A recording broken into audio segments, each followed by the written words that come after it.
Vamos começar, tá? A gente vai começar aqui, senão para a gente não se atrasar.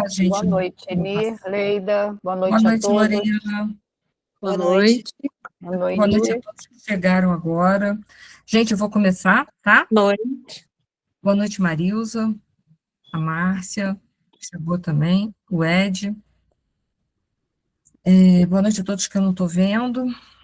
Vamos aproveitar a nossa união de pensamentos e sentimentos para elevarmos ainda mais o nosso pensamento, rogarmos e vibrarmos por todo o planeta Terra, rogando a Deus e vibrando por Ele, vibrando pela Terra, melhor dizendo, paz, amor, sabedoria, principalmente, para todos os que são dirigentes dos países, para que tenham mais amor, mais respeito com a humanidade terrestre. Rogamos também, Senhor, por nós, pelas nossas fragilidades, por aqueles que passam pelos nossos pensamentos, que são motivos das nossas preocupações, e que tua paz e teu amor fique conosco, hoje, agora e para sempre. Muito obrigada, que assim seja.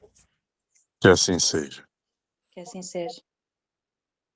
Gente, estamos hoje, então, iniciando o capítulo de número 3, intitulado Equipagem Mediúnica.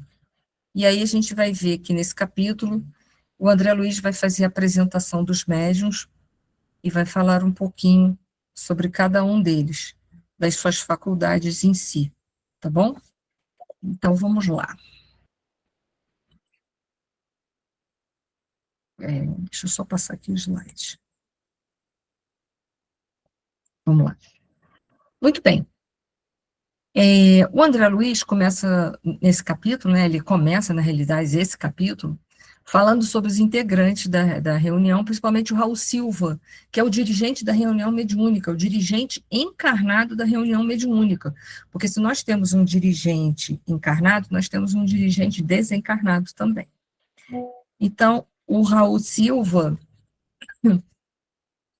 ele é o dirigente dessa reunião específica, que eles vão passar um período com eles, geralmente é uma semana, um estudo, e aí uma semana dá um livro, olha que coisa maravilhosa. Temos a médium encarnada, é Cezinha, de quem está encarnado, tá? É a Eugênia, é uma médium psicofônica, muito dócil, consciente, intuitiva. É importante a gente lembrar que a mediunidade tem 3 níveis, né, de expressão. Uma é a consciente, a semiconsciente e a inconsciente. Mas lembrando que em todas elas, o médium, ele é responsável pelas comunicações que passa. É inconsciente, assim, ele pode não lembrar depois, mas durante todo o processo ele é senhor de si e ele pode muito bem filtrar as comunicações. Ele não é um joguete passivo na mão de nenhum tipo de entidade, tá? O Anélio Araújo, que é um médium, que ele é clarividente, clareaudiente e psicógrafo, ainda também educando, nesse caso ele está educando a mediunidade e ainda está necessitando de grandes cuidados. Tá bom? Em geral, hoje, quando um médium ele vai para uma mesa de desobsessão, que não era muito caso naquela época, ele já tinha que ter passado pela educação mediúnica, está totalmente apto para trabalhar na mesa de desobsessão, porque pressupõe que o médium já passou pela educação mediúnica, tá? Então, é interessante, a gente sabe que quando todo um modelo, né, de reunião, ele aparece, é claro que ele vai ter depois os seus aprimoramentos. Então, hoje, na casa espírita, para a gente chegar a frequentar uma reunião de desobsessão, a gente antes passa pela reunião de educação da mediunidade, para depois, sim, chegar na reunião de desobsessão, porque ali o trabalho é um pouco mais pesado, requer um pouco mais de preparo e muito equilíbrio emocional. Temos o Antônio Castro, também encarnado, médium sonâmbulo, nós vamos falar sobre isso, então ele se desdobra com facilidade, em geral é a psicofonia sonambúlica, a gente vai falar sobre isso, não hoje ainda, mas em outros capítulos falaremos sobre isso. A Celina, que também é uma médium encarnada, né, ela é clarividente, clareaudiente e de incorporação sonambúlica. Age com responsabilidade, por isso ela é valiosa cooperadora do plano espiritual. Quanto maior a responsabilidade, né, mais significa que o médium é muito disciplinado. Então, é mais fácil para a espiritualidade utilizá-lo como instrumento, e é mais fácil também todo o processo de expressão da mediunidade, né? Os próprios espíritos encontram mais facilidade também para poderem externar os seus pensamentos, as suas emoções. E temos o Clementino, que é desencarnado, dirigente espiritual do Centro Espírita do Grupo Mediúnico. Eu não disse para vocês? Tem um dirigente encarnado e tem um dirigente desencarnado, que é o mentor da casa. Então, esse dirigente desencarnado, na realidade, é ele que coordena verdadeiramente e leva, mas isso não faz com que o dirigente encarnado não seja importante. É muito importante um dirigente bem equilibrado e bem conhecedor, tanto numa reunião de desenvolvimento, de educação da mediunidade, quanto numa reunião de desobsessão. Aliás, todos os que participam são importantes.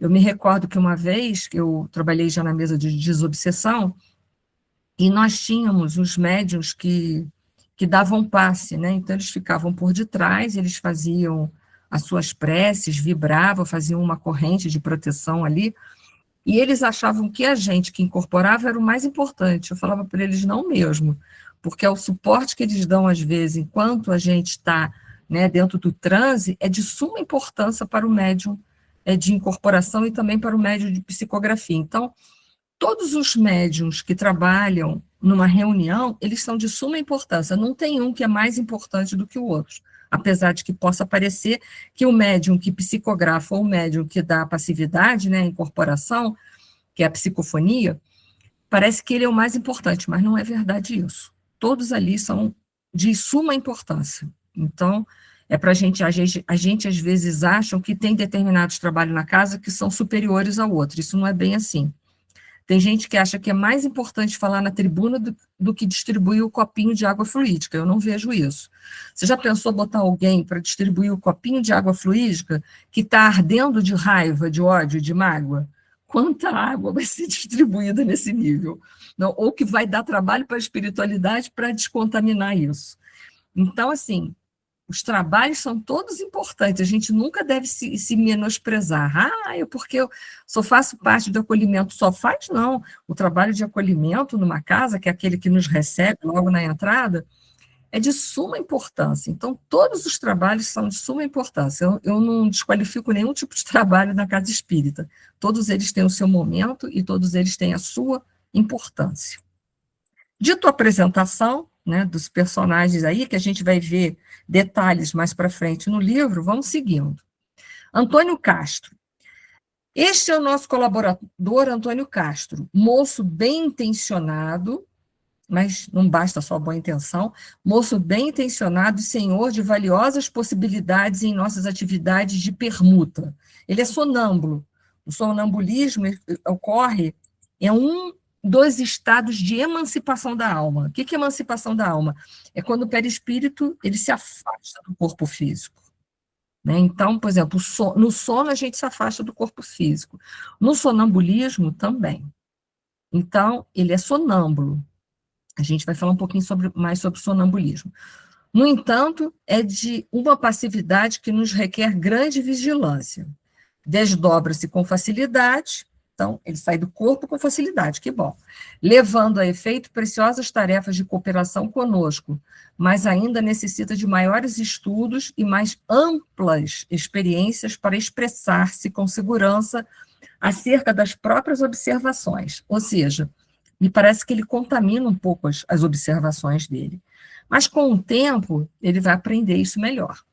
Por vezes, comporta-se fora da matéria densa, ou seja, quando ele se afasta do corpo físico, a maneira de uma criança comprometendo-nos a ação. Quer dizer, às vezes ele se mostra muito imaturo, se deixa muito contaminar, faz observações que são muito anímicas.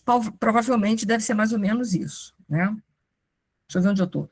Quando empresta o veículo a entidades dementes ou sofredoras, Reclama-nos cautela, porquanto quase sempre deixa o corpo à mercê dos comunicantes, quando lhes compete o dever de ajudar-nos na contenção deles, a fim de que nosso tentame de fraternidade não lhe traga prejuízo à organização física. Será, porém, valioso auxiliar em nossos estudos. Ou seja, se a gente se afasta do corpo físico e deixa a entidade fazer o que ela quer, já é um erro. Porque, como eu disse para vocês, certas manifestações agressivas, um exemplo, né? Certas manifestações agressivas precisam ser filtradas pelo médium. Porque não é porque o espírito quer socar a mesa, dar um murro em cima da mesa, que eu vou permitir isso. Eu vou dizer não. Você pode se manifestar, pode demonstrar a sua contrariedade, mas não socar a mesa. Então, isso que ele deve fazer. Numa manifestação como essa, olha a carga de ódio, de raiva, que é muito grande. Imagina, isso consome fluido. Muito fluido. O ódio é um grande consumidor de fluidos. E isso vai deixar um médium pós-incorporação com um desgaste de fluido vital muito grande que poderá levá-lo futuramente a uma enfermidade física. Então, tudo tem limite. Não sei se eu estou me fazendo compreender por todos. Isso é o tipo de manifestação que é deselegante, deseducada, que você pode filtrar. Obrigada, Edilene. Então, assim, para que você vai despender toda essa energia se você pode falar, não, essa manifestação não, porque você é senhor de você. Mesmo que o grau de transe seja inconsciente, mas durante a psicofonia você está consciente, você é senhor do seu corpo. O que pode acontecer é que depois do transe você não lembrar nada, mas durante o processo você lembra. Então você pode falar, não, olha, você expressa sua raiva, mas socar a mesa... Não, porque se é isso primeiro que é falta de caridade, falta de educação, e vai ser um dispêndio de energia inútil. Expresse a sua raiva, mas não socando a mesa, entendeu? Então, isso que eles estão se referindo, isso é uma falta de educação da mediunidade, tá? Então, vamos seguindo. Qualquer coisa, vocês me interrompam, tá? Porque talvez para quem nunca teve numa mesa mediúnica, somente numa de desobsessão, e não esteve participando com médiuns psicofônicos sonambúlicos, talvez não compreendam, não tenham essa vivência. Eu compreendo isso, mas eu vou tentar passar o mais detalhado possível, ok? Então, vamos lá. Então, beleza, qualquer coisa, interrompa. Então, aí eu fiz um quadro para a gente ver algumas diferenças. Olha só, a gente viu ali que temos, né, a dupla vista, a gente falou de clarividência e clareaudiência. Então, se vocês quiserem, até volto os 2 slides atrás. Então, qual é a diferença? Porque o Kardec fala no Livro dos Médiuns, e até mesmo no Livro dos Espíritos, quando ele vai falar de emancipação da alma, ele vai citar a dupla vista e a clarividência. Qual a diferença? Dá a impressão que são sinônimas, mas elas não são exatamente sinônimas. Dupla vista, ou segunda vista, que ele trabalha com esse conceito no livro A Gênese, apesar de que eu não botei referência ali, mas tem também. A dupla vista ela é anímica, uma faculdade que é conquista do próprio espírito nas suas diversas existências. Olha que interessante. Olha que interessante. Então, no futuro, nós teremos a faculdade mediúnica mais, digamos assim, ostensivas na nossa vida, sem ser de provas e expiações? Sim, se fizermos por merecer, sim. No momento, as faculdades ostensivas, em geral, estão relacionadas aos médios de provas e expiações, mas no futuro não vai ser assim. É uma faculdade que nós vamos aprimorar ao longo das nossas reencarnações. Então, a dupla vista, ela é uma faculdade nossa, então ela independe, né? Ou seja, ela é uma faculdade minha, ela diz respeito a um nível de desprendimento do corpo físico, que eu faço isso com naturalidade. Ela é uma percepção espontânea, ligada ao nosso desprendimento, e não conta com a participação, a influência de um espírito, que ela não é provocada por um mentor espiritual, mas ele é fruto da minha evolução espiritual, que é diferente da clarividência, que é mediúnica, tem intervenção do espírito. Então, o médium, ele sofre um processo de magnetização espiritual, e aí o perispírito dele se expande, se afasta com mais ostensividade do corpo físico, e aí permite a ele ver o mundo espiritual, a dimensão espiritual. Tanto a dimensão espiritual que o circunda, quanto a dimensão espiritual que se encontra muito à distância dele. Então, a clarividência é isso. É a influência dos mentores, depende da ação espiritual, também foi narrada no Livro dos Médiuns e também na Gênese. E o trabalho mediúnico de comunicação e auxílio espiritual. Compreenderam a diferença? Uma faculdade nos é dada como um empréstimo para nós evoluirmos, a outra é fruto da nossa evolução. Porém, quando a gente ouve falar em vidência, pode ser que a pessoa queira estar dizendo tanto da dupla vista quanto da clarividência. Aí precisa se estabelecer uma comunicação de o que você está falando, meu filho. Ok? Foi ou não foi? Foi para todos? Gente, se não foi para alguém, me interrompa, por gentileza. Eni, posso Sim. fazer uma pergunta? Claro. A dupla vista seria uma percepção anímica do médico, da pessoa, né, do A encarnado. dupla vista, sim, sem a interferência de entidades espirituais. Você tem naturalmente, é sua. Entendo, Agora, a enxergar, clarividência não, é a interferência do mentor. enxergar o plano espiritual através do seu corpo físico, né? Seria isso? Não é do corpo físico, não, das faculdades que a gente tem, que a base da mediunidade é a mente, lembra? Sim, lembro. Estou entendendo, tá. E aí, porque você, na dupla vista, você não olha, você não vê com os olhos físicos também, como a vidência. Se os olhos estiverem fechados, tanto na vidência quanto na dupla vista, você vê. Porque você vê com os olhos da alma e não com os olhos do corpo físico. A diferença é que na dupla vista é fruto da sua evolução espiritual. Então, não precisa da interferência de um espírito para provocar ela em você. Você a tem naturalmente, ela é sua, é fruto da sua evolução. Na clarividência, não.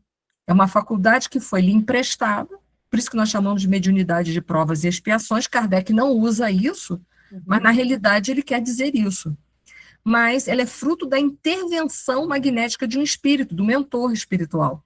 Ela acontece porque o mentor espiritual promove, através do magnetismo, um desprendimento maior do seu perispírito, e aí você consegue ver com as propriedades que o perispírito lhe oferece. Entendi. Ok, obrigada, tá? Não faça sempre, me interrompa sempre, vocês não são obrigados a saber isso. Tá bom? Me Obrigada, interrompam sempre. Não tem nada que agradecer, eu estou aqui para isso. E se eu não souber, vocês sabem que eu me sinto super à vontade em dizer que não sei, que eu vou procurar com outras pessoas. Tá certo, obrigada, tá? Nada, Me esclareceu bastante, tá? Obrigada. Então, é isso que a gente tem que entender, para ver. No futuro, nós teremos essa faculdade, nós seremos médiuns por nós mesmos, e não porque tem uma entidade desencarnada, que é um mentor, que vai me facilitar esse processo. Então, a mediunidade vai sofrendo evolução? Vai sofrendo evolução. Olha que interessante. E ela já sofreu evolução, sabe por quê? No passado, nós tínhamos muitos médiuns de efeitos físicos. Hoje, quem vocês conhecem que promove materialização? Alguém poderia me citar algum no Brasil? Tinha até pouco tempo no Frei Luís, que eu esqueci o nome dele, ele desencarnou. Não tem mais. Por quê? Porque não é mais necessário. Kardec fala isso no final do Livro dos Espíritos, na parte final, na conclusão, ele vai falar de 3 fases do espiritismo, né? Da fase de manifestação, na fase de conscientização, na fase da vivência. Ele usa outros termos, depois eu posso procurar e até passar para vocês. Nós estamos em outro momento, já se provou a sobrevivência da alma, já se provou a comunicabilidade dos espíritos, então não precisa mais nada de faculdade de efeitos físicos. Não precisa. Por isso que nós não temos mais. Foi? Então, vamos seguindo. Vou bem devagar, mas qualquer coisa, vocês me sacudam. Antônio Castro, outro médium. Este é o nosso colaborador, Antônio Castro. Ué, repetir? Repetir, né? Celina, depois eu corrijo ali, que a gente às vezes, eu copio e colo, depois eu jogo para aproveitar a mesmo slide, né? Diligente e humilde, encontrou na plantação do amor fraterno a sua maior alegria, e repartindo o tempo entre as obrigações e os estudos edificantes, transformou-se num acumulador espiritual de energias benéficas, assimilando elevadas correntes mentais com que se faz menos acessível às forças da sombra. Então, o que ela fez com a faculdade mediúnica? Ela se moralizou, desculpa, eu apertei aqui o lugar errado e tirei a câmera. Ela se moralizou de uma forma tão significativa que ela hoje se torna um médium menos suscetível de influência dos obsessores, menos suscetível. Então, ela é menos suscetível à obsessão. E, portanto, ela é um veículo mediúnico mais o quê? Fidedigno na hora das comunicações. Então, ela vem sublimando a ela mesma e a própria faculdade mediúnica. Olha que interessante. E a gente vê que o bom uso da faculdade mediúnica é diretamente proporcional ao nível de evolução moral do médium, lembra? A faculdade mediúnica é inerente a todos. E a faculdade mediúnica, para ser bem exercida, depende da evolução moral do espírito. Não é assim que Kardec fala? Lá no Livro dos Médiuns, que nós já falamos isso em algumas outras aulas. Então, o bom uso da faculdade depende da moralização. A Celina já vem fazendo isso.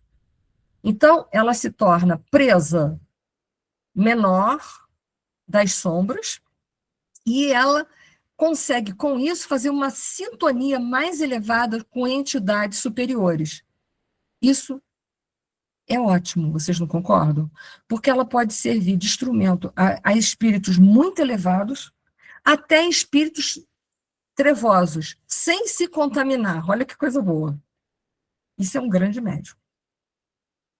Esse é o bom uso da faculdade mediúnica, que Kardec falou isso quando ele falou da influência moral do médium na mediunidade, quando ele fala isso lá no Livro dos Médiuns. Ela é um bom médium, porque ela uniu essas duas potências, a força moralizadora dela mesma, e aí ela se torna um instrumento mais dócil e seguro nas comunicações.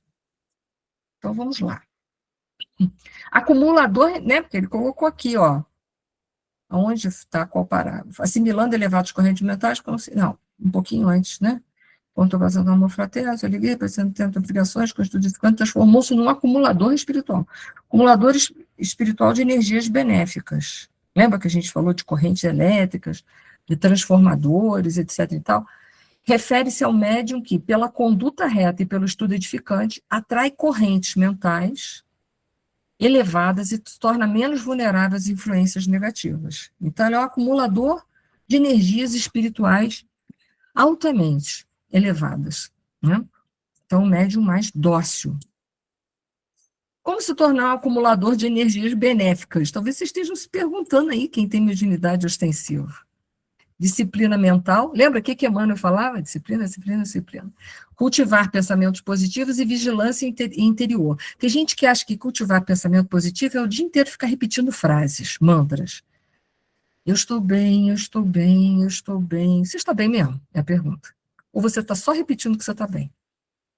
Porque, olha só, o pensamento positivo tem que estar aliado ao desenvolvimento moral. Se ele não tiver, ele é vazio. São só frases desconexas faladas o dia inteiro. Né? Então, assim, você está bem mesmo? Estar bem mesmo é estar moralizado. Não adianta eu ficar o dia inteiro. Eu estou bem, eu estou bem, eu estou bem. Eu estou vibrando na energia do amor. Estou vibrando. Você não está vibrando na energia do amor nenhuma. E você tem que aprender a amar. Né?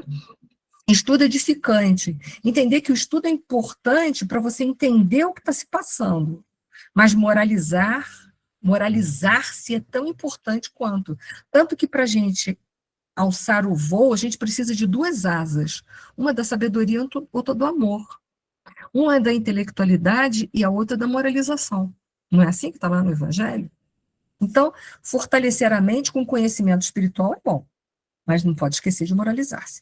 Prática da caridade. Na prática da caridade, eu consigo ir me moralizando se a caridade não for um hábito automático de dar só para ganhar um pedacinho de nosso lar. Estou sendo muito honesto. Mas aí já me perguntaram em aula, vale a pena fazer caridade interesseira para ganhar um pedacinho de nosso lar? Eu falei assim, vale, que tudo um dia tem que começar de algum lugar. Mas se conscientizando que a gente precisa fazer sem esperar nada. Por isso que Jesus disse, não saiba a vossa mão esquerda o que faz a direita. Mas até lá é um caminho que a gente precisa trilhar. Então, no início da caridade, a mão esquerda vai saber o que faz a direita, beleza. Até que vai chegar uma hora que a gente não vai lembrar disso mais. Humildade e oração. A humildade é o reconhecimento. A palavra humildade também tem como significado reconhecimento. O que eu tenho que reconhecer? Eu tenho que reconhecer minhas virtudes e os meus vícios. Com as virtudes que tenho, trabalhar os vícios que possuo. Isso é humildade. E oração, porque vai ter hora que a gente tem vícios que sem oração vai ser difícil de ser vencido. O tamanho, a profundidade, o tamanho, a raiz e a profundidade desse vício na minha alma. Então, manter sintonia com os planos superiores. E entender que tem dia que vai ser difícil para a gente. Por isso que reconhece-se o verdadeiro espírita pelo esforço em que ele prega em domar suas más inclinações. Esse é o verdadeiro espírita, não é aquele que está isento de más inclinações, mas é aquele que está determinado em vencer suas más inclinações dia após dia, sabendo que a vida deles são altos e baixos até ele sair da condição de espíritos imperfeitos que ele se encontra. Então, esse é o nosso caminho, tá bom? Clarividência é a visão espiritual. Ela é mediúnica. Então, a clarividência, que não é, lembra que a gente já falou da vista dupla, diferente, ela é a visão espiritual, ela é mediúnica. Ver os espíritos, ambientes e cenas. Mas ela é mediúnica. Mediúnica provocada por um espírito mentor. A gente se desprende do corpo. É diferente da dupla vista que a gente viu. E a clareaudiência, a capacidade de ouvir o espírito, que pode ser uma voz dentro do cérebro, até uma voz na beira do ouvido. Eu trabalhei com uma médium, numa mesa mediúnica, que ela disse que quando ela escutava o espírito, é como se alguém estivesse falando ao ouvido dela. Isso é um tipo de clareaudiência. Mas é também aquele que a gente escuta dentro da mente, também é uma clareaudiência. Clareaudiência também é uma audição espiritual mediúnica. Ouvir vozes, sons e mensagens. Ok? Então, não é uma faculdade que a gente desenvolveu, é uma faculdade que a gente está por empréstimo, por hora, até a gente se desenvolvê-la através do nosso esforço e do trabalho individual. Então, vamos passar aqui. Hilário. Hilário agora vai fazer umas colocações, que é um amigo do André Luiz. Se extraíssemos agora uma ficha psicoscópica da dona Celina, que é essa médica que está se moralizando, né, a posição dela, como a estamos registrando, seria devidamente caracterizada? Responde, então, o Altos. Perfeitamente. Assinar-lhe-ia as emanações fluídicas de bondade e compreensão, fé e bom ânimo. Assim como a ciência na Terra consegue catalogar os elementos químicos que entram na formação da matéria densa, em nosso campo de matéria rarefeita, é possível analisar o tipo de forças sutis que dimanam de cada ser. Então, eu faço essa pergunta de novo a vocês. Adiante eu ficar o dia inteiro, estou emanando coisas positivas, só estou pensando positivo. O psicoscópico vai ver que você só está falando, mas você ainda não é uma pessoa positiva diante da vida. Você ainda não tem a fé que você desejava ter diante da vida. A gente está falando de alguém que lutou por um equilíbrio espiritual, que trabalha com isso de verdade. Está lutando para ser uma pessoa a cada dia. Não é um mantra que ela fala, que fica falando aquilo o dia inteiro, que está fazendo dela uma pessoa virtuosa. Não, é conquista de cada dia na convivência com as pessoas difíceis em cada momento. Aliás, a gente se espiritualiza vivendo em meio hostil. Viver na Terra já é hostil. Basta a gente abrir as mídias, as redes sociais, que a gente vai ver o quanto que é hostil viver na Terra. É muita nós somos muito heterogêneos de comportamento emocional e espiritual. O nosso desenvolvimento moral é muito heterogêneo. Temos desde pessoas extremamente boas, de verdade, até pessoas que simulam o bem, a pessoas cruéis, de verdade. Então, com tudo isso temos na Terra. Temos todos esses panoramas no nosso planeta lindo. Os princípios mentais são mensuráveis pelo psicoscópio, né? Psicoscópio. Os princípios mentais são mensuráveis e merecerão, no porvir, excepcionais atenções entre os homens, qual acontece na atualidade com os fotônios, a gente vai ver o que é fotônios, estudados pelos cientistas que se empenham em decifrar a constituição específica da luz. Então, os fótons são partículas elementares que constituem a luz e toda a forma de radiação eletromagnética. Eles são fundamentais na física moderna porque unem duas descrições aparentemente opostas, a luz como onda e como partícula. Porque a luz tem essas duas propriedades. A matéria tem, né? Ora ela é onda, ora ela é partícula. O fóton é a unidade fundamental da luz e da radiação eletromagnética, carregando energia e informação pelo universo, sem entrar em muitos detalhes. Vamos lá. E o cérebro como instrumento. Viu o que eu falei para vocês? Eu falei que em aula oportuna, de uma forma mais científica, vou tentar explicar como André Luiz, sinto muito, mas de uma forma mais light que puder. Um dia nós vamos falar um pouquinho mais sobre a formação do corpo físico, que eu disse para vocês, que o corpo físico também tem que estar preparado para poder exteriorizar a mediunidade, né? Então, nós vamos falar em tempo oportuno sobre isso. E ele coloca assim, em todos os processos medianímicos, não podemos esquecer a máquina cerebral como órgão de manifestação da mente. E ele é um órgão de manifestação. Mas a mediunidade não está no corpo. Mas o corpo tem que estar preparado para recebê-la. Por isso que Kardec disse que a mediunidade está radicada no organismo, porque ele tem que estar preparado para tal. De certo, já possuem conhecimentos adequados em torno do aparelhamento orgânico, dispensando-nos a atenção em particularidades técnicas sobre o vaso carnal. Então, é claro que toda aparelhagem física, ele tem que ter um certo preparo para poder receber. E a gente já viu que a pineal tem esse preparo para fazer a comunicação entre as duas dimensões. Espera aí, vamos lá. Máquina cerebral. O céu é comparado a uma máquina, porque funciona como um órgão de manifestação da mente no corpo físico. Ele não cria o pensamento, mas traduz em impulsos e expressões materiais.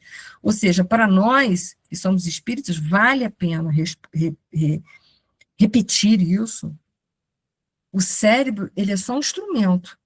Então, ele vai externar o que nós, espíritos, pensamos. É o que está lá na nossa mente. Ele vai externar um dos produtos principais da mente, que são os pensamentos.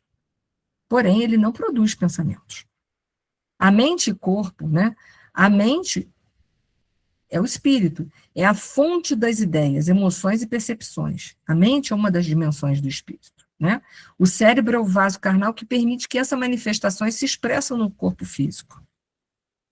Mas, mesmo assim, o corpo físico tem que vir com determinados preparos.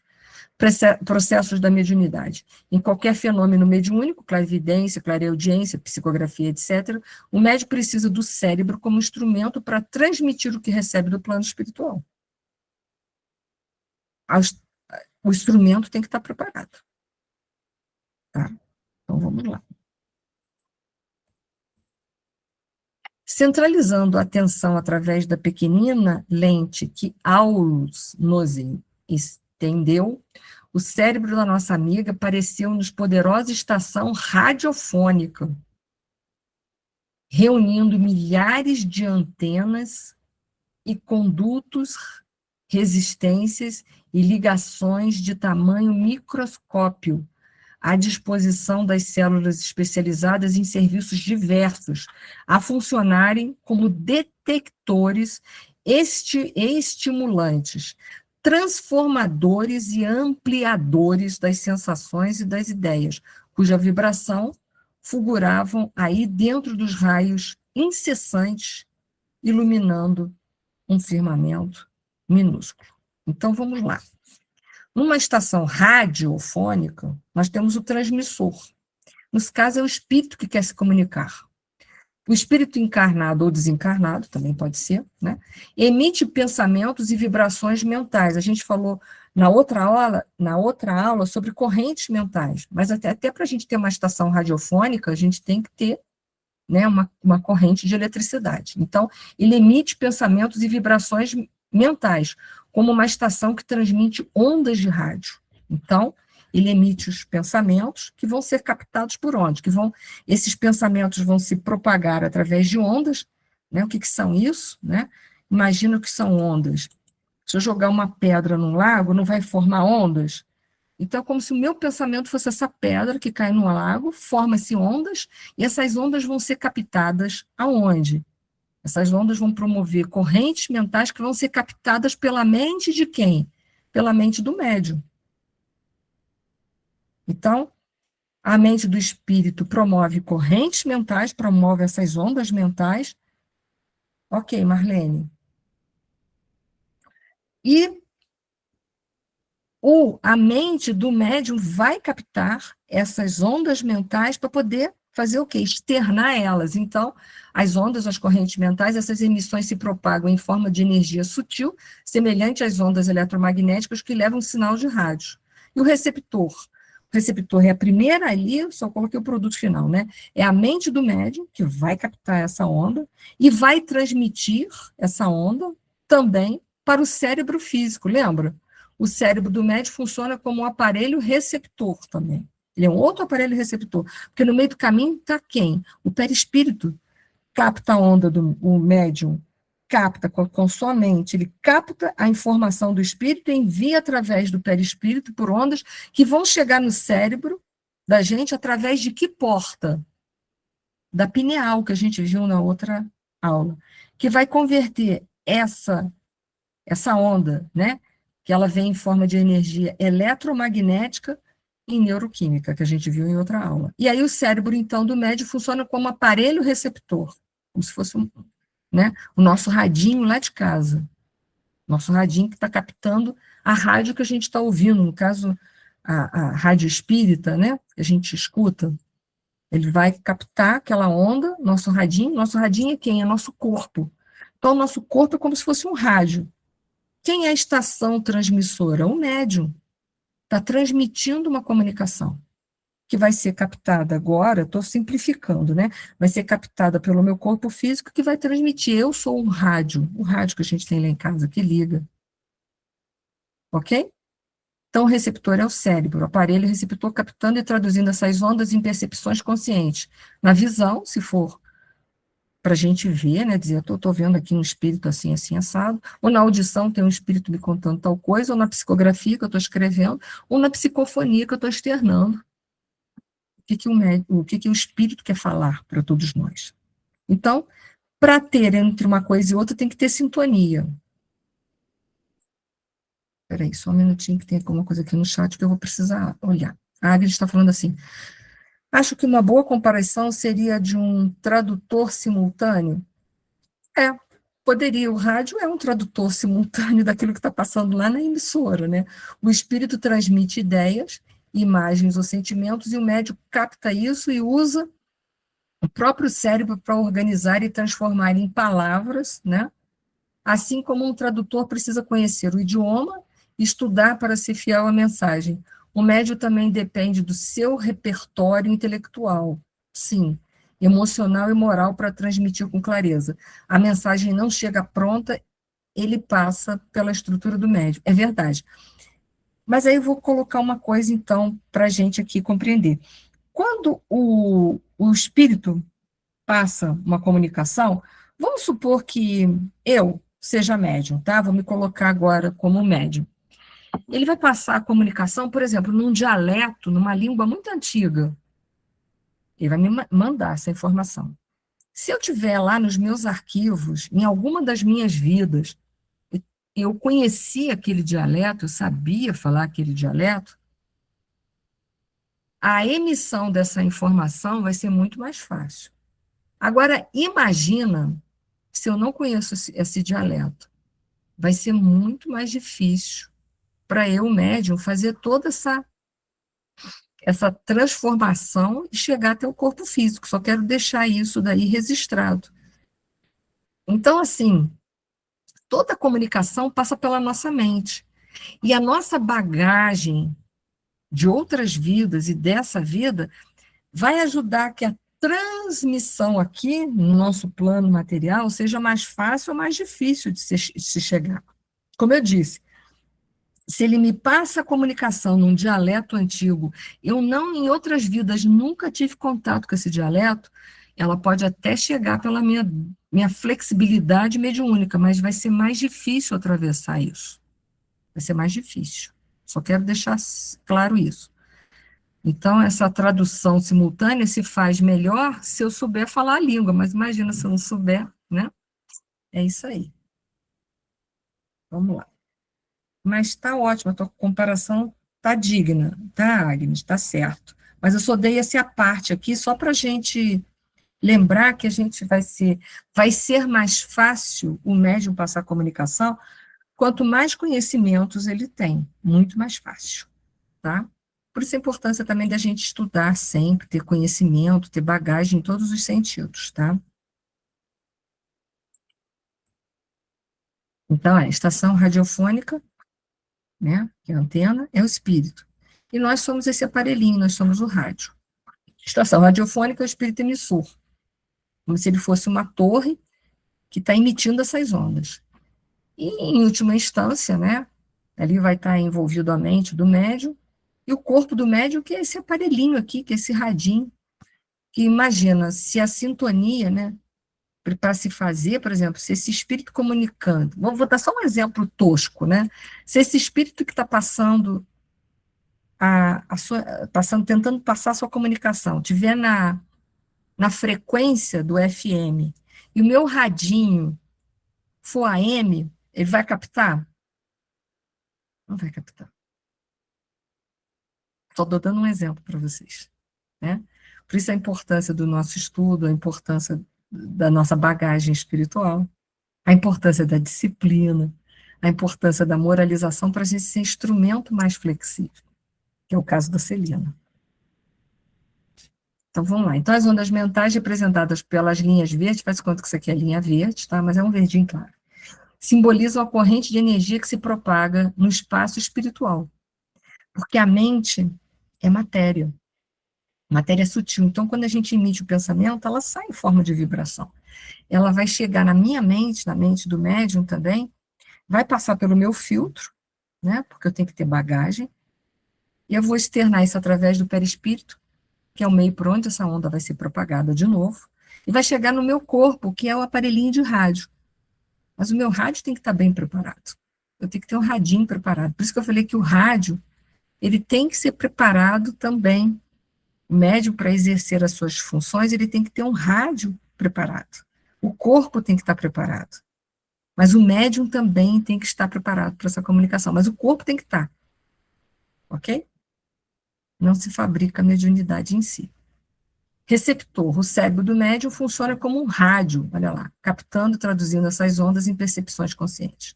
Sintonia, o rádio precisa estar ajustado à frequência. E não só o aparelho mediúnico, que é o corpo, tem que estar preparado, mas eu também tenho que ter toda uma bagagem para pegar essa frequência. Imagina, né? Mediunidade mal usada, mediunidade que não é usada. Lembra da pá que se enferruja? E aí ela não vai poder mais ser usada como pá? O instrumento tem que estar apto. Por isso que, volto a dizer, disciplina, disciplina e disciplina. Ser médium não é mole. Você acha que Chico Xavier, a vida dele foi mole? Não mesmo. Então, toda essa corrente vai passar, vai entrar, como a gente já viu, na dimensão física, através da glândula espiritual, que é a pineal. Ela é uma glândula, né, um órgão de interface entre o corpo físico e o espírito, funcionando como uma antena, né? É ela que vai captar aquelas ondas e vai jogar, né, vai converter em energia de eletromagnética para neuroquímica e fazer com que os meus órgãos possam externar ou pela psicofonia, ou pela psicografia, ou pela vidência, ou pela clareaudiência, né? De alguma maneira ela vai chegar aqui até a gente, mas tudo vai passar por onde? Pela pineal. Então, o cérebro tem que estar, é um órgão que tem que ser muito bem preparado para que o médium possa exercer as suas funções mediúnicas. Sim. Pensa no corpo como um piano. Aí eu tenho um ótimo pianista, mas esse piano está todo espoliado, está desafinado, está com tecla quebrada, está todo ruim. Ele vai ser um bom transmissor da música que vai ser produzida nele? Vai ser péssimo. Ah, mas é porque o pianista é ruim? Não, o pianista é fantástico. Mas a aparelhagem dele é péssima. Está toda quebrada, deteriorada. A glândula pineal vai receber essa comunicação, mas ela não possui comunicações anatômicas, né? Conexões com todas as estruturas do cérebro, não com todas elas diretamente, não. Mas, principalmente, ela faz uma grande conexão com algumas áreas importantes do sistema nervoso central e com o sistema endócrino. Que ótimo, até porque ela também é uma glândula, né? Então, ela tem comunicação com algumas áreas cerebrais diretas, com o sistema endócrino diretamente, mas com outras áreas ela tem uma comunicação indireta. Mas não tem problema, porque aonde ela tiver uma comunicação direta, ela influencia de forma mais ostensiva e vai levar, de certa forma, essa comunicação indireta. Então, direta ou indiretamente, ela se comunica com o cérebro inteiro, é isso que eu quero dizer. Resumindo a ópera, é isso daí. Por isso que ela não tem comunicação direta com todas as áreas cerebrais, mas ela tem indiretamente. Então, ela vai interferir, ela pode enviar informações para todas as áreas, de uma forma direta ou indireta. Por isso que ela é a glândula da porta de entrada, e ela é a glândula que vai exercer uma função nas outras áreas cerebrais, direta ou indiretamente, para que a comunicação se dê. Se é psicofonia, tem que ter área da fala. Se é clareaudiência, tem que ter audiência, tem que ter a área da audição, né? Então, assim, ela vai agir de uma forma direta ou indireta, ok? Só para a gente ir entendendo, né? Considero, assim, de extrema importância a apreciação dos centros cerebrais, tem vários, né? Que representam bases de operação do pensamento e da vontade, né? Que são aqueles que vão externar o pensamento e a vontade de nós, espíritos imortais, e do espírito que quer se comunicar, que influem de modo compreensível em todos os fenômenos mediúnicos, desde a intuição pura à materialização objetiva, ou seja, desde a forma mais evoluída de mediunidade, digamos assim, que é a intuitiva, tanto que a Joana de Ângeles também fala nas suas obras, que a mediunidade do futuro vai ser intuitiva. Olha que interessante. Nós vamos captar as correntes mentais evoluídas dos grandes espíritos e externaremos aqui no nosso plano. Não vamos precisar mais de outros espíritos para seres intermediários disso, ou seja, a nossa faculdade anímica vai ser fruto da nossa evolução, a nossa faculdade mediúnica vai ser anímica, fruto da nossa evolução. Interessante, né? Mas até a materialização objetiva. Centros cerebrais, vamos lá, só para a gente entender, temos vários. Base da operação da mente, o cérebro é visto como um teclado, digamos assim, que a alma utiliza para se manifestar, como se fosse um teclado do piano. Cada um exerce um determinado nível de nota. Cada centro cerebral corresponde a uma função específica, memória, linguagem, a gente tem tudo isso na memória, linguagem, visão, audição, a gente já falou um pouquinho, imaginação. Então, esses centros cerebrais vão ser responsáveis pelo que eu falei, na psicografia e psicofonia. Envolvem os centros da linguagem, da fala e da escrita. Né? Da psicografia, centro da escrita motora. No centro da psicofonia, centro da linguagem, o espírito fala. Na vidência e audiência, a gente já falou. Na materialização, apesar de parecer que não, mas existe coordenação dos centros motores, sensoriais, além da integração do sistema nervoso e endócrino, que vão ser de suma importância para os fenômenos de materialização. A gente, para frente, vai falar de materialização. Então, essa integração é de suma importância, e isso a gente vai ver muito bem explicado na obra Mecanismos da Mediunidade, que eu sei que é um livro muito científico, nem todo mundo gosta. Finalmente, agora.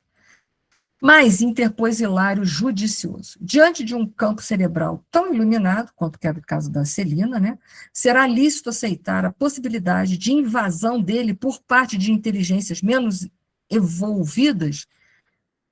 Será cabível semelhante retrocesso? E aí ele fala assim, as entidades perversas poderão, de alguma maneira, influenciar? Não podemos olvidar, ou seja, não podemos esquecer, considerou o assistente, que Celina se encontra encarnada numa prova de longo curso e que nos encargos de aprendiz ainda se encontra muito longe de terminar a lição. Se nossa amiga Celina, quanto qualquer de nós, abandonar a disciplina a que somos constrangidos para manter a boa forma na recepção da luz, rendendo-se às sugestões da vaidade e do desânimo, que costumamos fantasiar como sendo direitos adquiridos ou injustificável desencanto, de certo sofrerá o assédio de elementos destrutivos que lhe perturbarão a nobre experiência atual da subida. Em resumo da ópera, Celina é passível de obsessão? É, porque ela é espírito imperfeito, ela é passível de obsessão. Vou mais além. Espíritos missionários são passíveis de falir nas suas missões? São. Vide Napoleão Bonaparte, leiam no livro A Caminho da Luz, falhou em parte na sua missão. Kardec poderia ter falhado na sua missão de trazer a terceira revelação? Podia. Todo mundo sabe que ele tinha um coringa. Quem era o coringa? Leon Denis. Se ele falhasse, entrava Leon Denis. Então, os missionários são passíveis de errar? Sim. Maomé também errou, está lá no livro A Caminho da Luz. Nós ainda somos suscetíveis de vícios? Somos. Somos passíveis de errar? Somos. Que interessante, né? Ainda podemos sofrer. Ok? Foi para vocês? Por isso que na Revista Espírita, de fevereiro e março de 1868, intitulado Os Messias do Espiritismo, Kardec vai falar lá sobre aqueles que reencarnarão nesse momento de transformação, de transição planetária. Ele vai falar dos messias do espiritismo, daqueles que são passíveis, ele vai falar dos missionários que podem falir, mas eles falam de espíritos puros que virão à Terra, numa grandeza como Maria. Esses não são suscetíveis de errar, como Jesus também não, o espírito puro não falha mais, porque não sofre mais nenhuma influência da matéria. Mas e os outros? Os outros sofrem. Leiam lá que eu estou falando para vocês. Estou dando a fonte para vocês não acreditarem em mim e ir lá e ler. E era isso que a gente tinha por hoje. Perguntas? Falem agora ou calem-se para sempre. Não, não é verdade. Vocês não precisam se calar para sempre, não. Mas podem falar, ou se depois tiverem dúvidas, também podem perguntar em outras aulas. Não precisam se calar para sempre, não.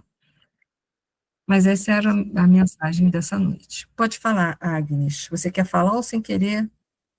Acho que não, né? Se alguém quiser falar, por favor, fica à vontade. Não?